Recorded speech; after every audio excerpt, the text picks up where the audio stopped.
आज हम दो कुंडलियों का अध्ययन करेंगे, ओशो और अमिताभ बच्चन की कुंडली। इन दोनों की कुंडली में कौन कौन सी समानताएं हैं और कौन कौन से अंतर हैं, आज हम इसी विषय पर प्रकाश डालेंगे।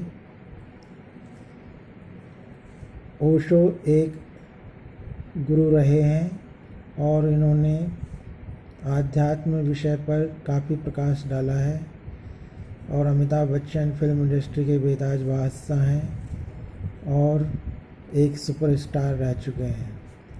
आइए देखते हैं इनकी दोनों की कुंडली।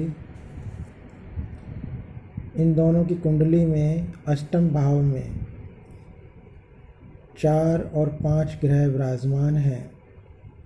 अमिताभ बच्चन की कुंडली में 4 ग्रह विराजमान हैं अष्टम भाव में, और ओशो की कुंडली में 5 ग्रह विराजमान हैं।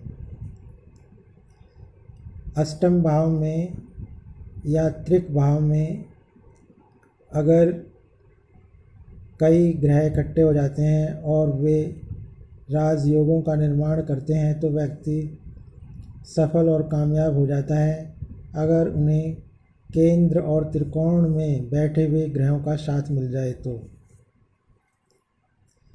और व्यक्ति उच्च कोटि की सफलता को प्राप्त करता है अगर केंद्र और त्रिकोण में बैठे हुए ग्रह सपोर्ट करते हैं।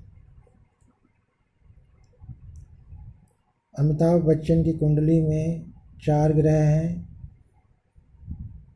जिस वजह से इनका राजयोग कायम है, जबकि ओशो की कुंडली में अष्टम भाव में 5 ग्रह विराजमान है, जिससे इनका राजयोग भंग हो गया है और ये सन्यासी बन गए।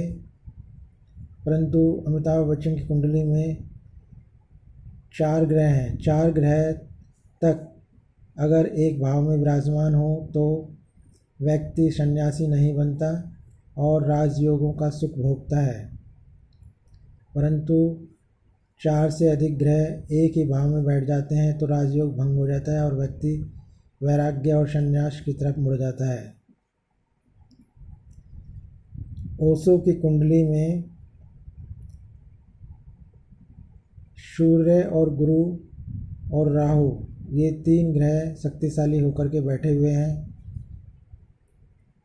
गुरु उच्च के हैं ओशो की कुंडली में। तीसरे भाव में बैठे हुए गुरु व्यक्ति को उपदेशक और लेखक बनाते हैं और व्यक्ति को अच्छा ज्ञान प्रदान करते हैं। और अमिताभ बच्चन की कुंडली में गुरु उच्च के हैं, परंतु वे छठे भाव में बैठे हुए हैं और विपरीत राजयोग का निर्माण कर रहे हैं। और गुरु उच्च के बैठ जाते हैं अगर त्रिक भाव में, तो वह विपरीत राजयोग के समान ही फल देता है, क्योंकि गुरु वहाँ पर उच्च के हो जाते हैं और व्यक्ति को समस्याओं में से और रोग कष्टों से विजय दिलाते हैं। अमिताभ बच्चन की कुंडली में 3 ग्रह केंद्र में विराजमान हैं, शनि राहु केतु, जिस वजह से इनका केंद्र भाव भी बली है, क्योंकि जब केंद्र में एक ही कैटेगरी के ग्रह होते हैं तो केंद्र भी मजबूत हो जाता है। अमिताभ बच्चन की कुंडली में लग्नेश शनि है, जो कि चतुर्थ भाव में विराजमान है और लग्नेश को मजबूती प्रदान कर रहे हैं और कुंडली को भी मजबूत बना रहे हैं। दोनों की कुंडली में ही गुरु केतु और गुरु शनि का त्रिक एकादश योग बना हुआ है। ओशो की कुंडली में गुरु केतु का त्रिक एकादश योग है और अमिताभ बच्चन की शनि और गुरु का त्रिक एकादश योग बना हुआ है।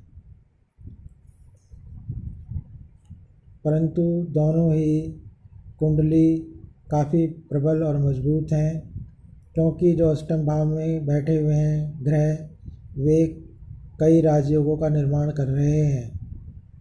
ओशो की कुंडली में जो चंद्र शुक्र मंगल शनि बुध बैठे हुए हैं, ये राजयोगों का निर्माण कर रहे हैं, क्योंकि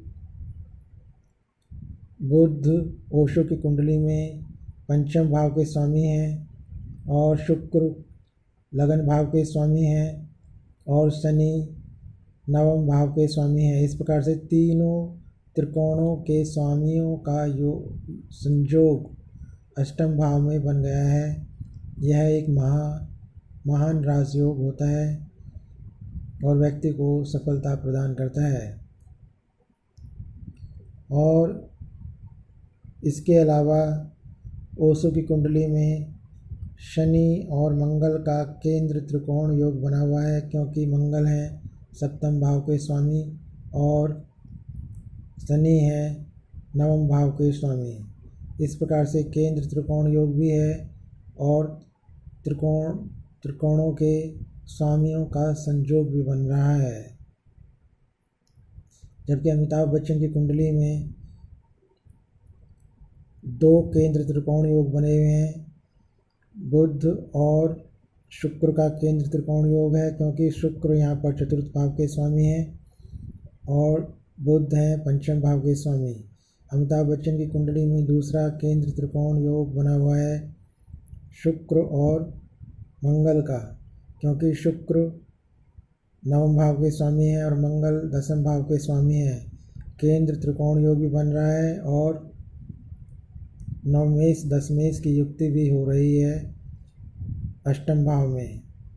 इस प्रकार से दोनों की कुंडलियों में ही अष्टम भाव में राजयोगों का निर्माण हो रहा है और उनको केंद्र में बैठे हुए ग्रह भी सपोर्ट कर रहे हैं और दोनों की कुंडली में गुरु उच्च के हैं, इसलिए दोनों ही व्यक्ति सफलता को छूने वाले बने और सफलता की ऊंचाइयों पर पहुंच गए। एक पहुंच गया फिल्म इंडस्ट्री के अंदर और दूसरा पहुंच गया आध्यात्मिक जगत में, क्योंकि ओशो की कुंडली में गुरु त्रिक भाव में बैठे हुए हैं और सूर्य केंद्र में बैठे हुए हैं। सूर्य और गुरु का जो नवम पंचम योग बना हुआ है ओशो की कुंडली में, यह योग इनको आध्यात्मिक जगत में ले गया